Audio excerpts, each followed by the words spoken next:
Dangerous information has existed on the internet for decades. That fact alone is not new. What generative AI changes is the interface. A traditional search engine may return thousands of pages. Some are irrelevant. Some contradict one another. Some require technical education to understand. A chatbot can summarize the information, translate it, reorganize it, explain it in simpler language, and respond to follow-up questions. That does not mean the answer is correct. AI systems can invent facts, misunderstand context, and provide dangerously flawed advice. But even an imperfect assistant can reduce the time required to move from confusion to basic understanding. For a legitimate user, that can be enormously valuable. For a malicious user, it can lower the barrier. This creates the central safety dilemma. A question about physics might come from a student. A question about vehicle performance might come from an engineer. A question about chemicals might come from a safety professional. A question about a public building might come from an architect. The words alone do not always reveal the intention. The danger may emerge through context, or through a long sequence of individually harmless-looking questions, whose combined purpose becomes clear only later. An AI safety system must therefore do more than recognize forbidden words. It must infer what a person may be trying to accomplish, and intent is difficult for both machines and human beings to judge. The former militants interviewed by researcher Antonia Julich reportedly did not depend on one company. They described moving between different commercial AI systems. If one model refused, a user could try another. If one answer seemed unhelpful, a different platform might explain the information in another way.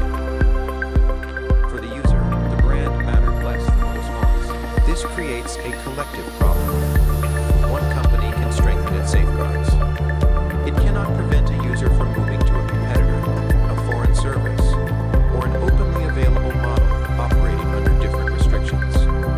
Antonia Julich's work has focused on conflict, civilian life, and governance in areas affected by Boko Haram.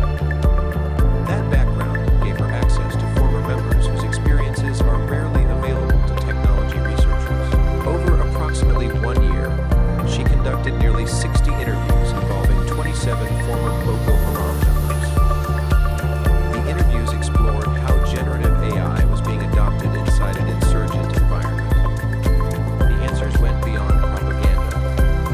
Former militants described using chatbots during preparation, for technical questions, for troubleshooting, for interpreting information, and for reviewing what happened after an operation. Julich concluded that some militants had begun consulting large language models across several stages of military activity. That does not mean every unit used AI. It does not mean every response was accurate. And it does not mean chatbots replaced commanders, engineers, or experienced operatives. But it suggests that some users were beginning to treat artificial intelligence as a routine support tool. Not unlike an office worker asking AI to summarize a report. Except the tasks were connected to violence. Former militants also described organized training sessions designed to teach users how to access AI platforms and produce more useful answers. If accurate, those accounts suggest that AI use may be becoming a teachable skill inside some extremist networks. Defector testimony can reveal behavior hidden from governments, companies, and outside observers. But testimony also carries risks. A former fighter may exaggerate the technical sophistication of the organization. Memories may change.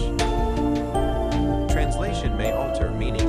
Interviewees may misunderstand what technology they actually used.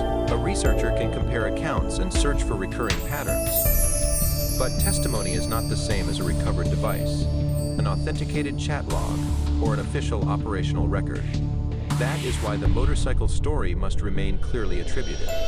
It is plausible. It fits a broader pattern described in multiple interviews, but it is not independently proven in every detail. The question is whether evidence from other regions and institutions points in the same direction. Julich summarized the concern in a direct warning. The terrorists are not waiting for artificial intelligence to become safe. They are experimenting with the technology that already exists. And then the concern moved beyond interviews with former militants. It appeared inside a European terrorism investigation. In May 2026, French authorities investigated a 27-year-old Tunisian man suspected of considering a terrorist attack in Paris. Reported potential targets included a museum and members of the Jewish community. The case involved allegations, not a conviction, but investigators reportedly found extremist material and suspicious searches on the man's phone.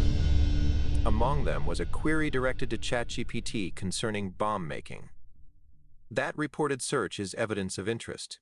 It does not prove the chatbot supplied useful instructions. It does not prove artificial intelligence caused the alleged plot. And it does not prove the suspect gained a capability he would not otherwise have possessed. But it shows why security officials are concerned. A person allegedly interested in real-world violence appears to have treated a consumer AI system as one possible source of assistance. AI may affect an isolated individual differently from an established terrorist organization. A large group may already possess mechanics, bomb makers, financiers, and experienced commanders. For such an organization, AI may improve efficiency at the edges. A lone actor may lack almost all of that knowledge. For that person, an interactive assistant may matter more. This is one reason analysts caution that the near-term danger may not be a wave of highly sophisticated attacks. It may be a modest increase in the competence of lower-level actors. A small gain multiplied across many people can still create a serious security problem. To understand how AI systems respond to terrorism-related requests, the international nonprofit Tech Against Terrorism tested more than 24 leading models with thousands of prompts based on real-world cases. According to figures reported from that testing, the systems produced full refusals in 57% of cases. At first glance, that may sound like the models failed almost half the time, but that would be the wrong conclusion. A response that was not a complete refusal did not necessarily provide anything useful. It may have been vague. It may have redirected the user. It may have offered general safety information. The 57% figure does not measure how often AI helps someone conduct violence. It measures how consistently the system shuts the conversation down completely. And the answer was, not consistently enough to end the concern. The safeguards reportedly performed better in some categories than in others. Their behavior could also change depending on the wording, language, model version, and earlier conversation. This matters because a malicious user does not need every model to fail. The user needs one useful gap. But inconsistent refusal does not automatically mean operational assistance. A model may produce language that sounds technical while offering nothing practical. The evidence therefore supports a cautious conclusion. AI safeguards are real. They block many explicit dangerous requests. But they are not perfect, and the remaining failures may become more consequential as the systems grow more capable. A former senior US official also told reporters that intelligence analysts had begun seeing indications of AI assistance related to 3D printed components, drone parts, and other technical systems. The official spoke anonymously. No detailed public evidence was released, and those technologies were already spreading before generative AI became widely available. So the precise contribution of AI remains uncertain. Still, the claim fits a wider trend. Tools once available mainly to states and large organizations are becoming accessible to smaller groups. I may accelerate that process by making complex information easier to understand. Taken together, the evidence does not show an overnight revolution in terrorism. There is no verified wave of autonomous AI-directed attacks. There is no proof that chatbots have replaced experienced operatives. What the evidence suggests is quieter. Artificial intelligence may be helping some violent actors become slightly more capable, slightly faster, with less training than they once required. And in national security, slightly more capable can be enough to matter. But the companies building these systems say the picture is more complicated. The major AI companies say violent misuse violates their policies. They say their systems are trained to reject requests related to attacks, explosives, and physical harm. They also argue that safeguards have improved as the technology has advanced. Google challenged the practical significance of parts of the research. The company said material reviewed by its experts was not specific or detailed enough to enable misuse. Meta argued that the research involved older models and that newer systems have stronger protections. OpenAI and Anthropic emphasized that bad actors continue trying to exploit their systems and that safety defenses must continually evolve. Those responses raise an important point. A chatbot can produce an answer that sounds technical without being operationally valuable. A malicious user may also exaggerate the importance of AI assistance. Without original transcripts and independent testing, it can be difficult to determine how much difference a particular response actually made. The disagreement is therefore not over whether misuse attempts occur. The companies acknowledge that they do. The disagreement is over how often those attempts produce genuinely useful information and what should count as success. Consumer AI systems serve enormous numbers of people across languages, cultures, and countries. Most conversations are harmless. Many are beneficial. A teacher prepares a lesson. A business translates a document. A programmer fixes an error. A researcher summarizes a report. Hidden inside that legitimate volume, a small number of users may test the boundaries. They may disguise their intention. They may divide one dangerous goal into several harmless-looking questions. The system must protect the public without treating every technical conversation as evidence of criminal intent. That is not merely a moderation problem. It is a problem of understanding human purpose at enormous scale. An AI model can become safer and potentially more dangerous at the same time. Safer because it refuses more explicit harmful requests, potentially more dangerous, because the smaller number of failures may occur in a system capable of deeper reasoning. This is why percentages cannot settle the debate. Owning serious failure may matter more than thousands of routine refusals. But catastrophic language can also distort reality. A vulnerability does not mean every user can exploit it. Producing information is not the same as executing a real attack. And official concern does not mean violent groups have become all-powerful. American AI policy is being shaped by two competing fears: move too slowly, and the United States may lose technological ground to strategic rivals. Move too quickly, and increasingly capable systems may be released before their risks are understood. In June 2026, the White House directed agencies to create a voluntary framework through which trusted government partners could receive secure early access to certain frontier models for security evaluation. This was not universal government approval. It was a testing mechanism. The policy reflected a growing belief that national security officials should not encounter the most consequential capabilities for the first time after public release. Congress also began considering more specific oversight.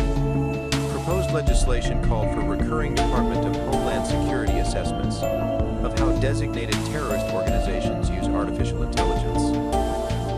At the time of the audit, the proposal had been introduced but had not become law. The concern had nevertheless moved into formal legislative debate.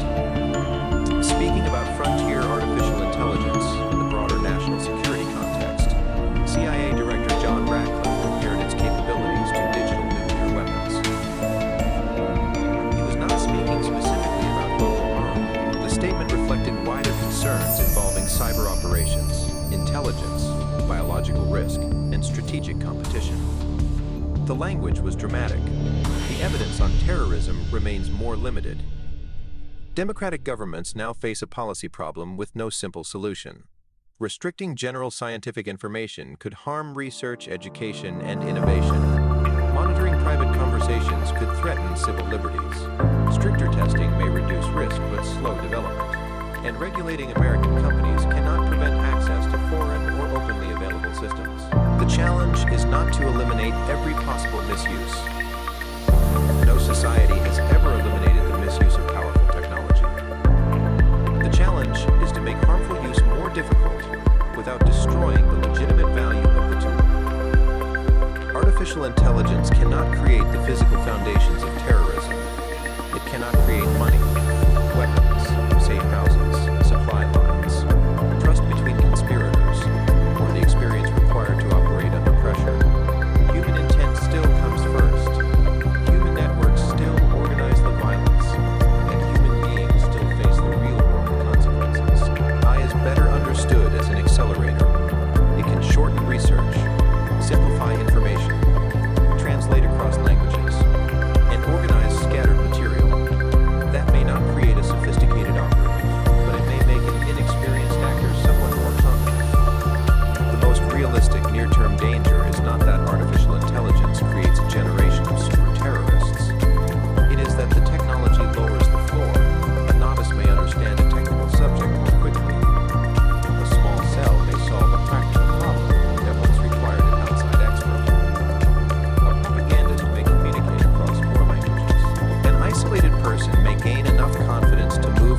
may be becoming easier to reach. This story began with a trench, a simple barrier built to stop a familiar kind of attack. According to former militants, that barrier presented a problem they could not immediately solve. So they turned to a new kind of advisor, one with no body, no nationality, and no understanding of what would happen after its answer left the screen. The account remains partly unverified, but the question it raises is real. Artificial intelligence did not create terrorism. It did not create ideology, hatred, or violence. It cannot replace weapons, money, networks, or human intent, but it may be making certain kinds of knowledge easier to reach, easier to understand, and easier to apply. Every powerful technology eventually becomes part of the struggle over how power is used. This one is no different. The race to control it has already begun, and the outcome may depend on who adapts faster. The companies building the systems, the governments trying to understand them, or the people searching for the gaps.